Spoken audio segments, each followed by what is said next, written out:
look good. That's what I've done.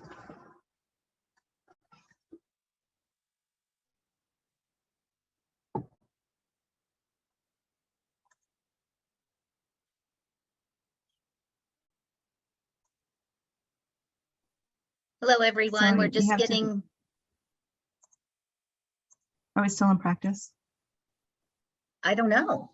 No, it's not practice, it's the real thing. Yeah, I think we're live. So I'm just trying to get some people in as people are coming in the waiting room here.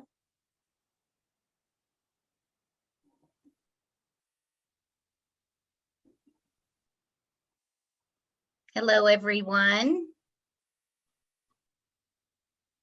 If you can hear us, can you give us a thumbs up? All right, great. Very good. Well, welcome to our webinar. Thank you so much for being a part of the Partnerships Equity Summit. It's a pleasure to have you be in our webinar. I'm Lana Shope, and I'm with the National Community Action Partnership, and myself and Denise Waits will be working behind the scenes to help you with what needs may arise during our webinar today. Don't hesitate to reach out if you have problems or issues. Just please put it in the chat. If you get disconnected from the webinar, just rejoin with the link that was provided, or you can go to the landing page. That's available to you as well.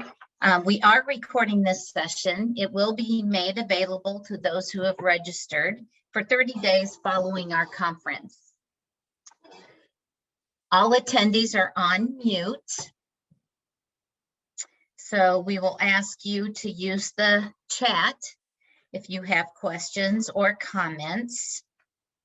And with that, I think I will turn it over to Leanne Littlewolf, who will be our presenter today for the Indigenous Approaches to Economic and Community Recovery. So Leanne, I'm going to turn it over to you.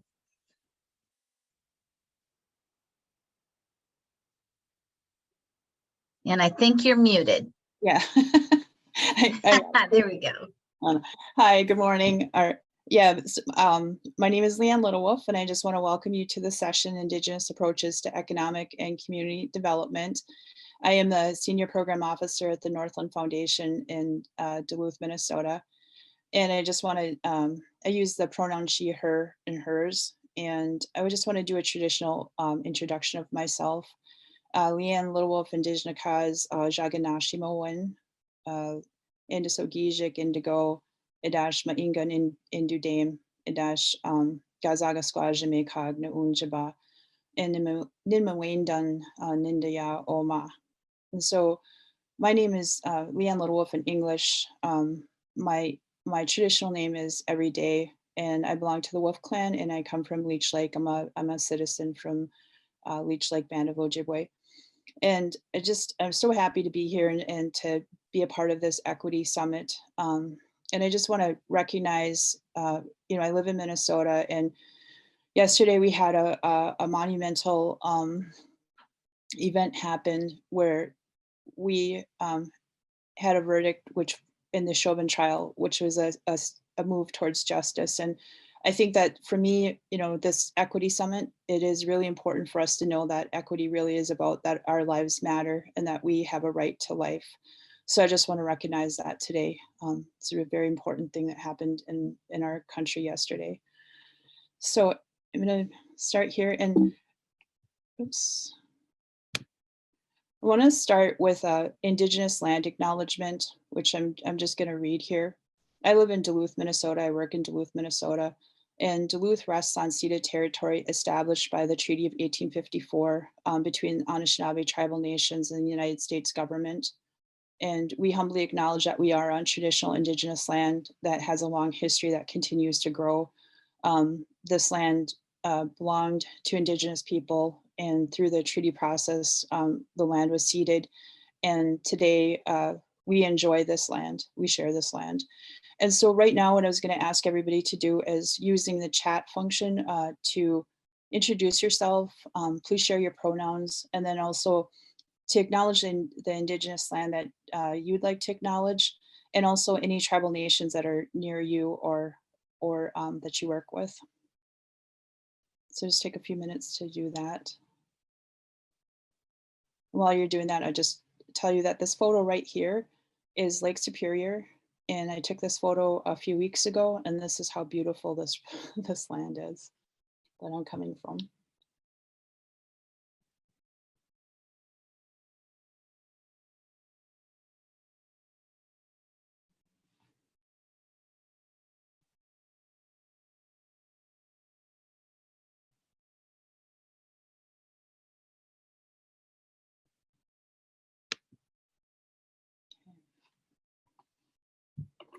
So here, this says Akwe Anishinaabe Aking. It means that we are on Anishinaabe land. Akwe is first or foremost. Anishinaabe means the people, and Aking is like here on this land, on this earth. And so I'm going to ask Denise if you can help me by kind of sharing from the chat some places where people are coming from.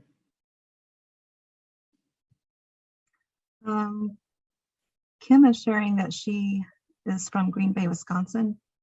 She works with the Menominee tribe.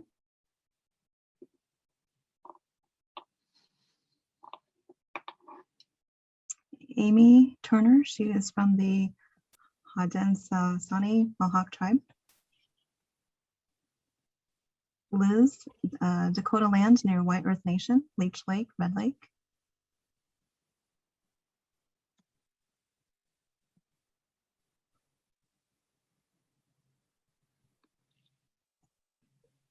Looks like Dan. Let's see, I just saw Dan's, it just moved on me. Dan grew up and has lived near the White Earth Nation in Minnesota his entire life. And Bob, Minnesota Miles Lax tribe, as well as the Fond du Lac. And Nicole, let's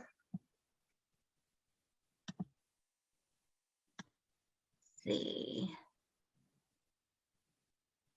And she's an enrolled member of the Lumbee tribe in North Carolina.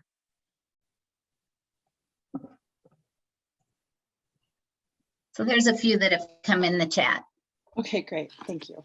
Yeah, and I just want to, I'm glad to be here with friends, and I'm grateful that to hear the land that you're coming from and the tribal nations that you're near, that you're in relationship with. So thank you for sharing that.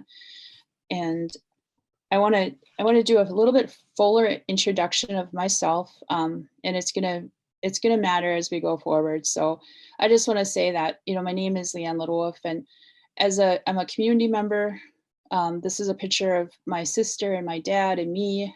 So I'm a sister, I'm a daughter. This is my partner. These are my children. I'm a mom. This is a picture of my grandson. So I'm a grandma. Picture of my brother fishing. So again, like I'm a sister, and just that I'm a full person that is going to talk to you today as a full person. I'm going to share with you some experiences from my life, both from my personal life and from my professional life, as we have this conversation about equity. And I just really wanted to have a chance to share with you who I am. And today, well, one of the things is, here's a picture of my dad, Cedric. And when I was little, my dad spent hours and hours telling me stories, and I learned how to tell stories from him. And today, so I do, in a way, consider myself to be a storyteller. And today I'm going to share with you 4 stories. And as we go forward, I'll kind of name them out. So I'm going to share with you this beginning story about a time in my life when I was a young woman. So this will be the first story. Here are some photos of when I lived in Pine Mill Court in Virginia, Minnesota. And Virginia is a small town in northern Minnesota. There's probably between 8,000 to 9,000 people who live there. I was 18 when I moved into my first apartment. I was pregnant, expecting my first baby. It was a low income housing project, so it was subsidized housing. At that time, I was on AFDC. This is before welfare reform. So I was on AFDC, and I was receiving $437 a month. And I started community college. This is a picture of me with my daughter when I was graduating community college. And then the rest of these pictures are pictures of my community of neighbors and friends.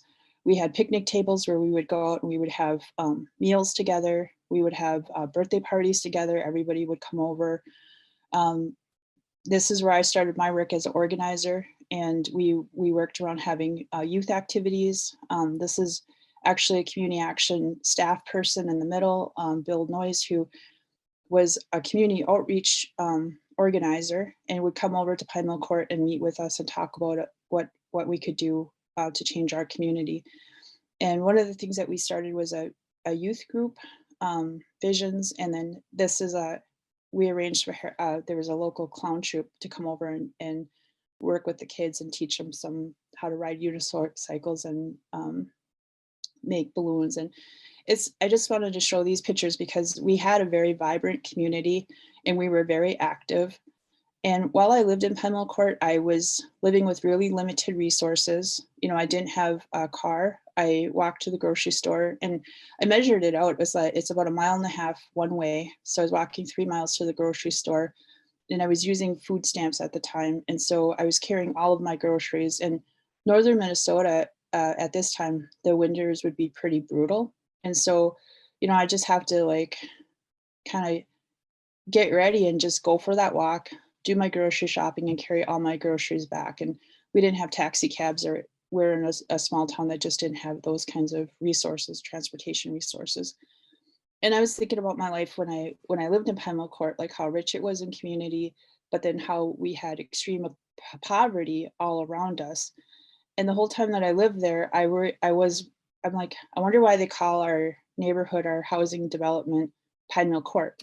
I just thought there must have been a board and they must have just picked a fancy name, and that's why they named it, because there's really no pine trees around here, and I don't really get why they named it that.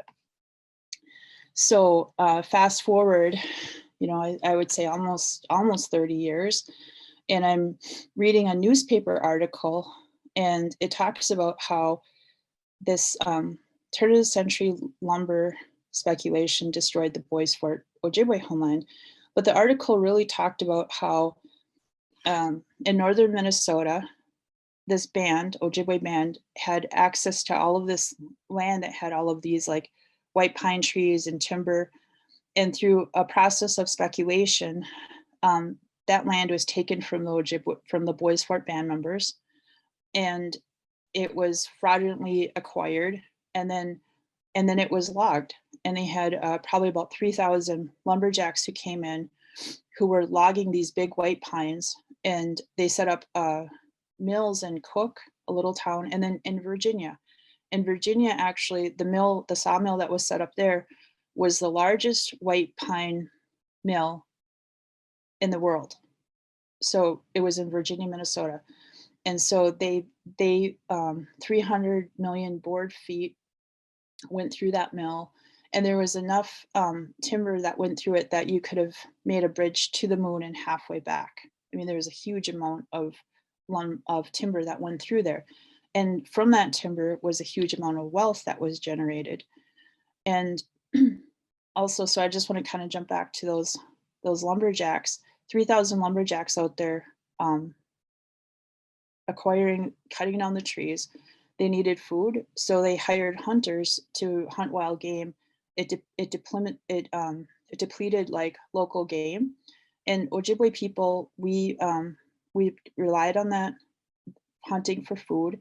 And the other thing is that dams were created during this time, and that those dams damaged our wild rice beds, which is our traditional food.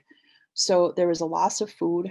And then at this time, this is when the Bois Forte band moved onto the reservation and then stayed on the reservation. So this act had a tremendous impact on Bois Forte people. And then that's how I understand. Then I'm like, okay, so that's why Pine Mill Court was named Pine Mill Court. It was named after this white pine sawmill. And so I started thinking about that. And this is a picture of my two daughters. So this is Tegan, Cayman, and they're both Boys Fort band members. And I was thinking about here, we're living in this low-income house. We were living in this low-income housing project, and we were living in extreme poverty, right? And yet it's named after the theft of the resources in the land that actually belonged to my daughter's band. And the irony of it, but also that this history had been erased, had been obscured, and no one, and it vanished. And so I think, like, when we talk about equity, we really have to talk about the local history, and the connections, and we have to really understand the roots of inequity. And how did it come to be that where we were well resourced, that we ended up having no resources? So I want to start with that story.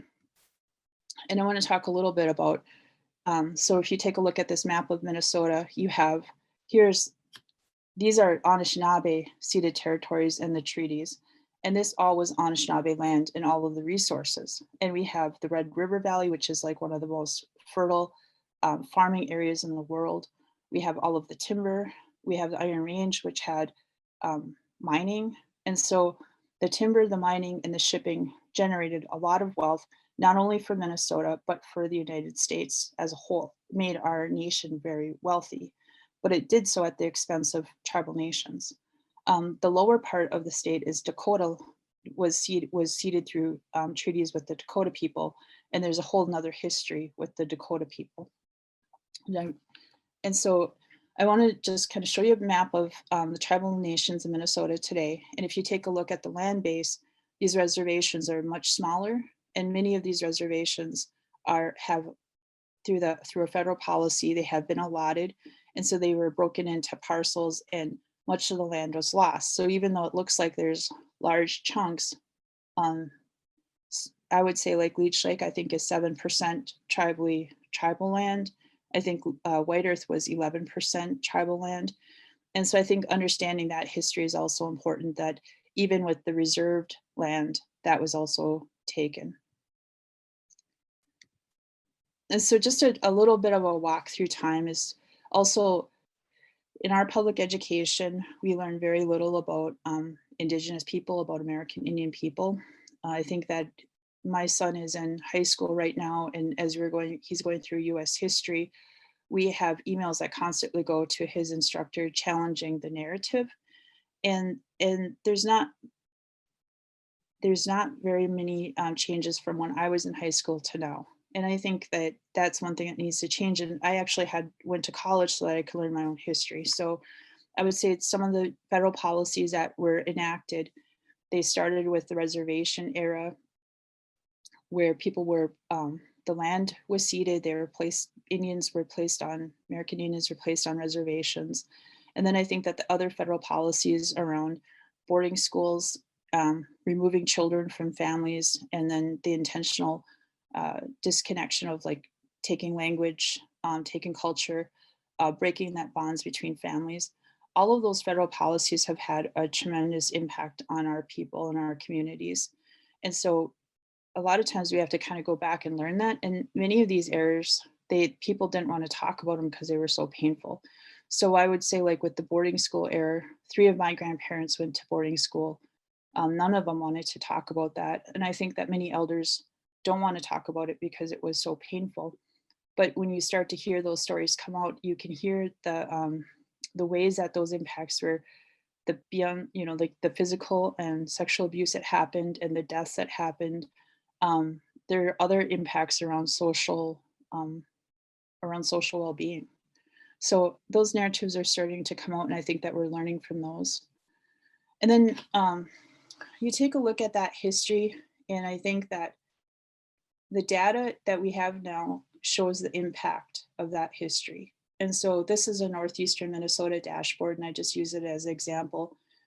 Right now we have 33% of our residents are living at or below 200% of poverty. You have to wonder, like in that 33%, who is represented? And a lot of times we just don't have that data. And that's one thing that we have to do, is figure out what the data gaps are so that we can really move forward. But I will say, if you take a look at our high school graduation rates, our Native graduation rates are very low. And this is for Minnesota, but this is gaps, education gaps at a glance. And for American Indian people, when we look at the grade 4 reading level, we're at 31%. We're at the lowest. For grade 8 math, we're at 25%. Again, the lowest. Graduation rates are very low. College readiness is very low. And I think we have to use that data to really take a look at, okay, where is the inequity? Where are we seeing the racial disparities? And also, when I take a look at Native data, I also take a look at I look at Black data, Hispanic, Latino, Latina, and Latinx, and then Asian American. And I look at white and I take a look and I say, okay, so we can see where these disparities and this inequity is. And then that gives us a direction forward. And I just want to share this with you. So Prosperity Now is a national group, and when they showed this data, I was at a presentation where they showed this data. I want to share it with you. So this is for 2019, the scorecard. They do a scorecard that's based on prosperity, and they have a number of measures where they calculate how states are doing as far as prosperity. And so in 2019, Minnesota, we ranked in the top 10. And actually for 2020, we ranked number 1. But when we take a look at our racial disparities, Minnesota ranks in the bottom, and we have the largest racial disparities. And so Prosperity Now will take the racial disparities and they'll weight it into the calculation. And what that does is it changes. We fall out of the top, so it really has an impact. And then what Prosperity Now does is they take a look at, for the state, where are those largest racial disparities, and they can name some of them. So home ownership is a big one. Poverty rate continues to be a big one.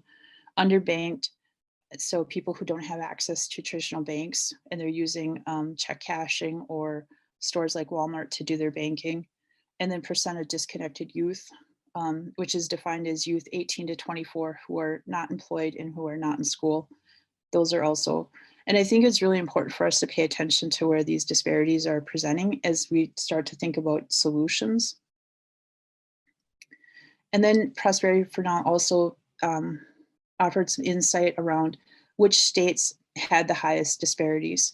And so when I take a look at my home state, we are represented in 2 of the disparities, which is Native American white and Latinx and white.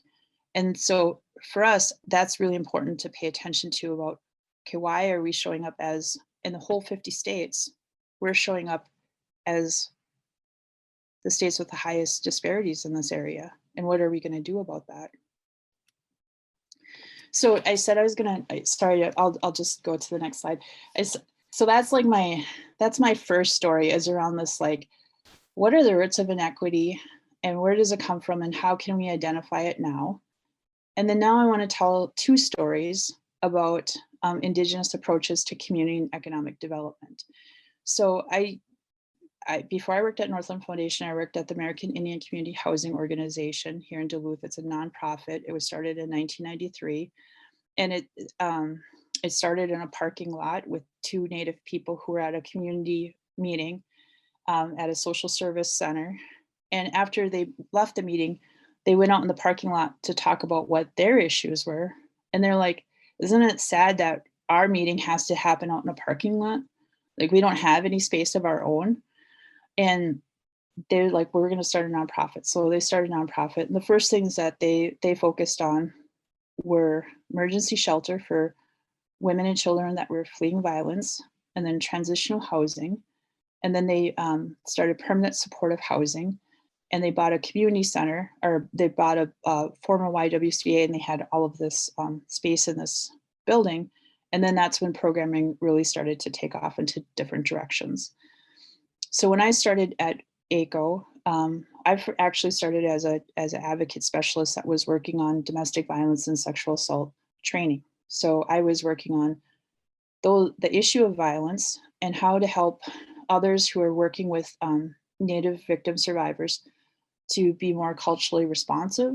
And so to help understand our culture, to understand our values, to understand the urgency of the situation, of how much violence happens in our community to our community. And as I was going through all of the research, I did a lot of research. I was looking at a lot of the data. Violence data is very high, multiple experiences of violence throughout life, multiple experiences of assault. But I also started looking at some of the economic data. And part of it was that Minnesota Women's Foundation does a report called The Status of Girls and Women in Minnesota. And across the board, American Indian women and girls have high disparities. So they did some information on like breadwinning, who was the main breadwinner for, and they did it by race. So they used a racial and a gender lens. And so for white women, it was 46% of white women were the primary breadwinner. And as you went across different racial categories, the amount increased. But when you got to American Indian women, it was 80%. So I was thinking like, that makes sense. I'm like, my whole life I have been the primary breadwinner. You know, I'd never thought about it, but when you see the data, I'm like, every Native woman that I know is the primary breadwinner.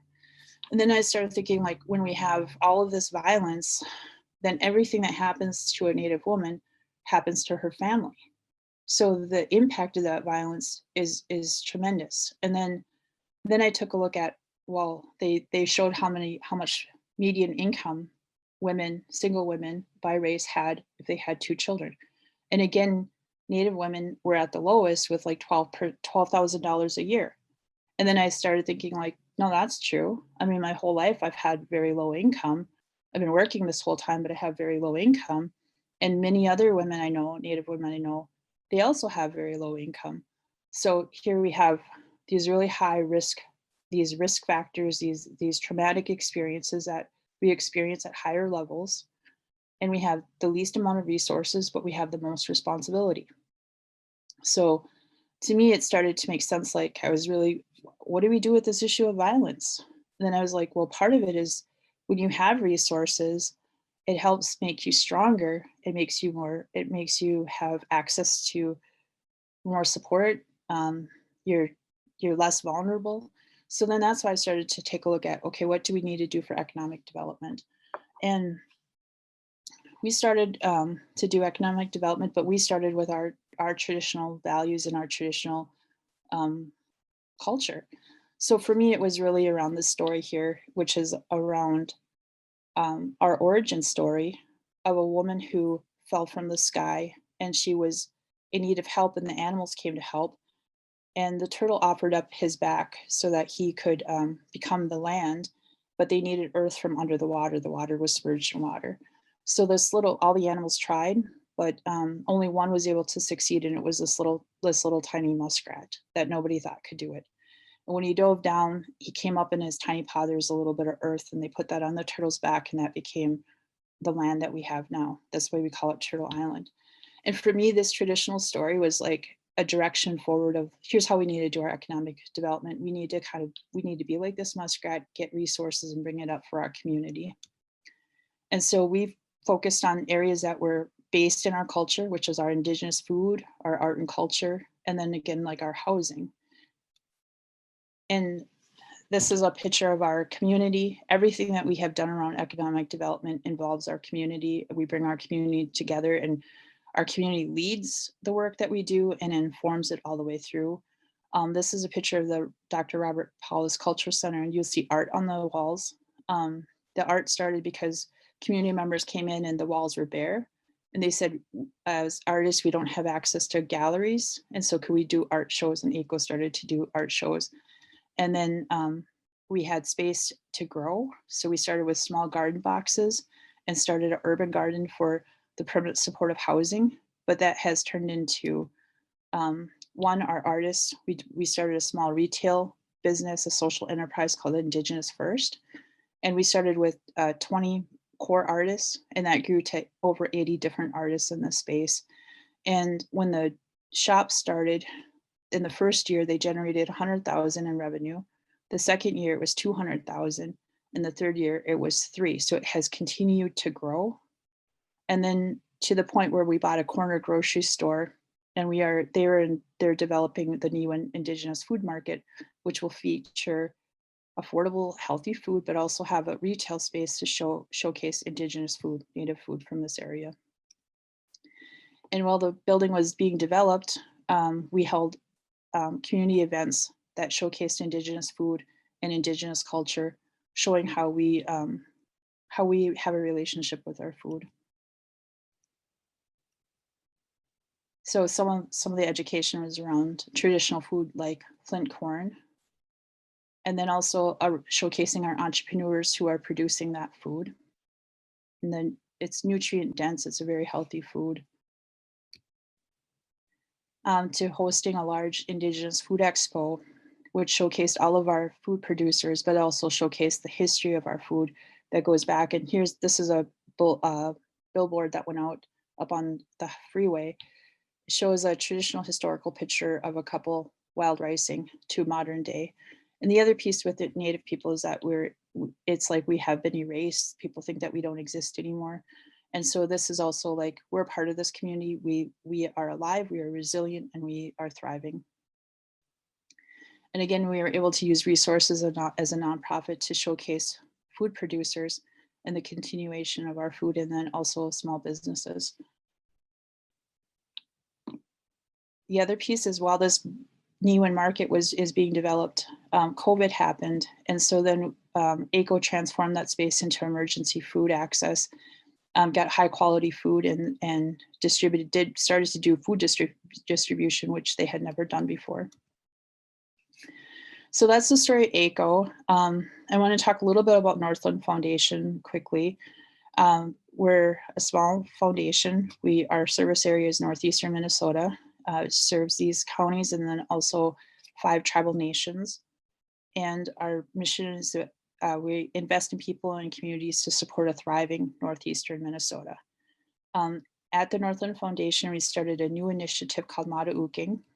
And Maduking is it's an Indigenous-led initiative. It started with a group of Native people who met to talk about what the strengths are in our community and how could Northland Foundation partner with tribal nations and community.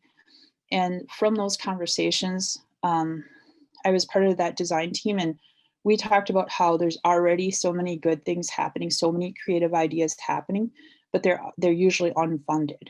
So I know someone who started a talking circle, volunteered to do it, got a room donated, held it for several years, consistently, week after week after week, was not funded. I mean, he had no funding to do it, just did it. We have examples of people doing sobriety support work, like we're going to meet here, we're going to everybody get together. That's unfunded. I know people who will start language tables, again, secure donated space, and then organize this and then have speakers come, and they'll usually give the gifts or the honorarium out of their own pockets. And usually it's people who don't have a lot of resources themselves, but they do that. So Maduking was developed to do grants to individuals who have those community-based ideas. And so we have a board that is made of representatives from the 5 tribal nations, and then also from our urban and our rural areas as well. And it is a completely Indigenous board, and it is Indigenous led. And part of, just want to share this from Sean Robin. So to begin to understand the Indigenous planning approach, we have to understand the communities we have been a part of or that we have joined with their permission, that we understand their histories of struggle as well as their cultural traditions. And just the fact that we thrive in community, ordinary people have all the answers. We have a right to determine our own future, and to acknowledge that oppression continues to impact our people and that our people are beautiful.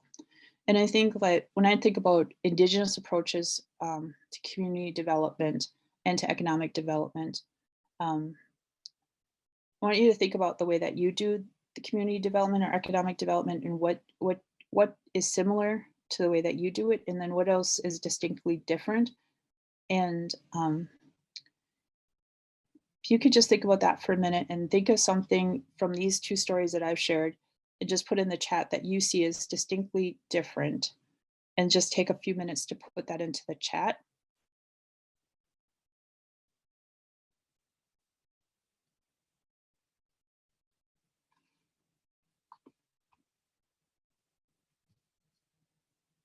And then I'm going to ask Denise if you could just share 2 of those examples.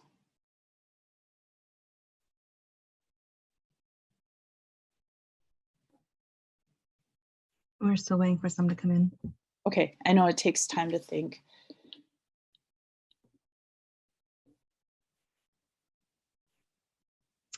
Liz shared she shared regulative white-led approaches generally act like government is the expert rather than the people.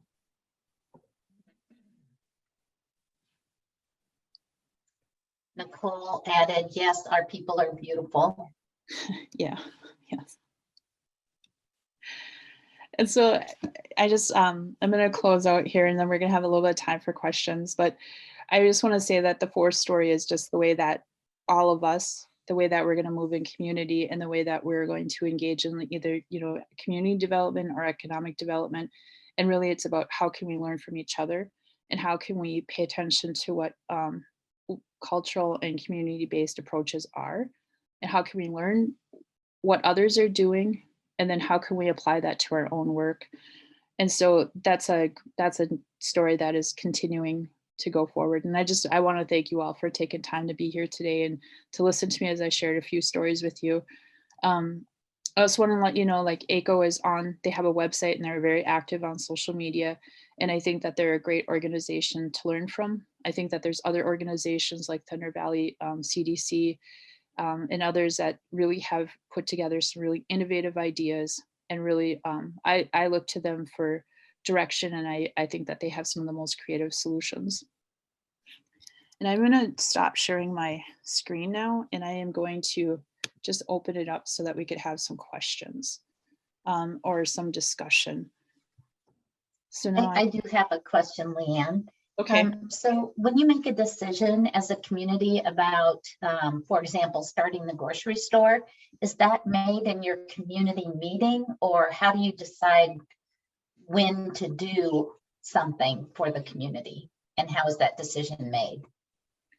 I think in some cases, like, so like when I lived in Pine Mill Court, we started organizing and we started a resident council and we had meetings and we would come there and we would talk through what our ideas were. And then that was the direction we would go. I would say that when I worked at ACO that it was a more, informal process where people would say like, come in and they would visit, which is one of our cultural values, the importance of visiting.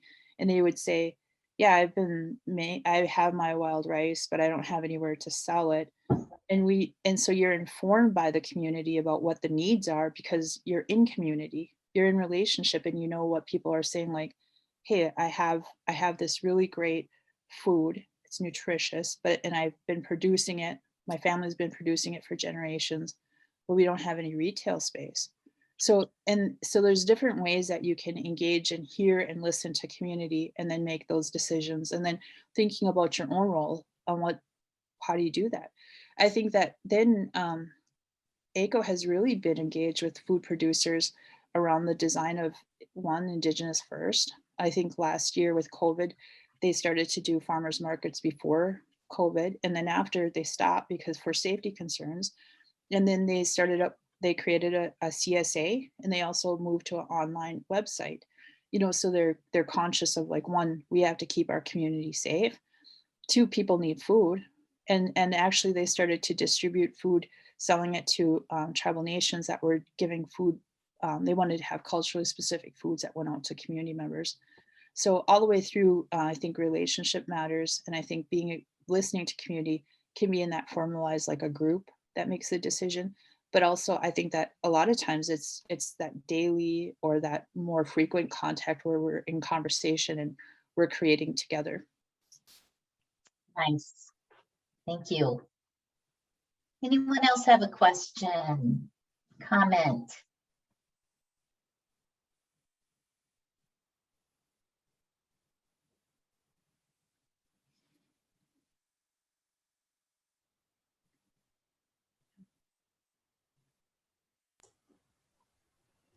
Leanne, I don't know if you know of resources at Mahabiatwa. We've been partnering with White Earth on our weatherization program.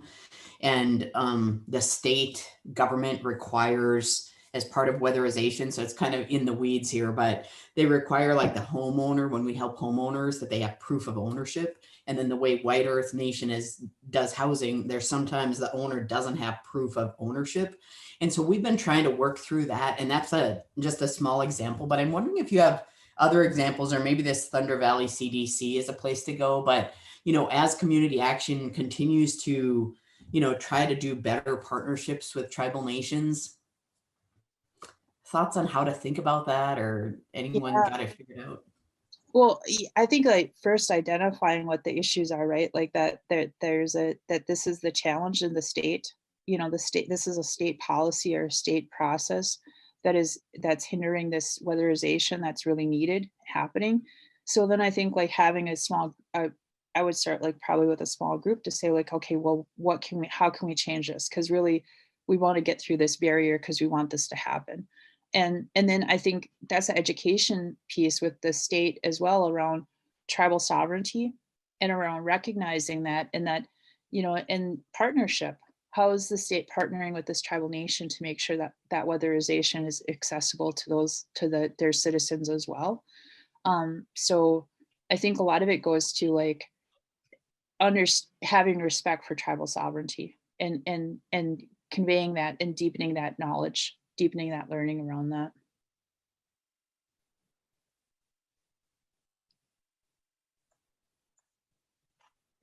And I know that we have a number of people from Minnesota here, and tribal citizens. And so if you have some other input for Liz, I think that would be great to share that right now as well. Or maybe in the chat. Today what I was hoping for is, I know that because this is an equity summit and I'm so invested in this pursuit of equity, I think that a lot of times I see people get caught up on that. They're like, it's such a vague term that they don't really get what it's about. And I think that we have to stop that and have to get really clear about equity, is that, hey, on all of these different outcomes, racial groups are doing, we're not at the same level, and we have to figure out which disparities we want to address and how we're going to address it. But really, we need cultural approaches, and we need to be culturally responsive, and we have to do a lot of learning together and sharing okay, we're trying this, here's what we're coming with. And the two stories that I shared is that really around engaging community and really around listening to community, and that you get a vibrant array of solutions that a lot of times don't fall into what we have been doing, right? They're innovative, they're new, and to some people that can seem risky, but it's actually the direction where, if you want to reach equity, that's the direction that we actually need to go. I know our session is at a close now, so again, I want to thank you for listening to me share with you who I am, and also some of the experiences that I've had in life and things that I've been thinking about, but also from my community, the work that we have been invested in and the direction that we're going, and that all of us are invested in this work around making this world equitable. So I just want to say miigwech. Thank you so much. Yes, thank you, Leanne, and thank you to our guests who came to our webinar today. We have put the evaluation link in the chat, but I think you can also find it in the program book, and we would greatly appreciate your feedback.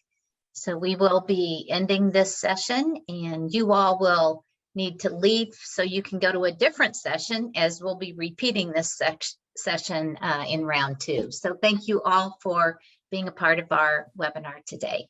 And thank you, Leanne. Thank you. And Leanne, stay on. Don't leave. Thank you, everyone.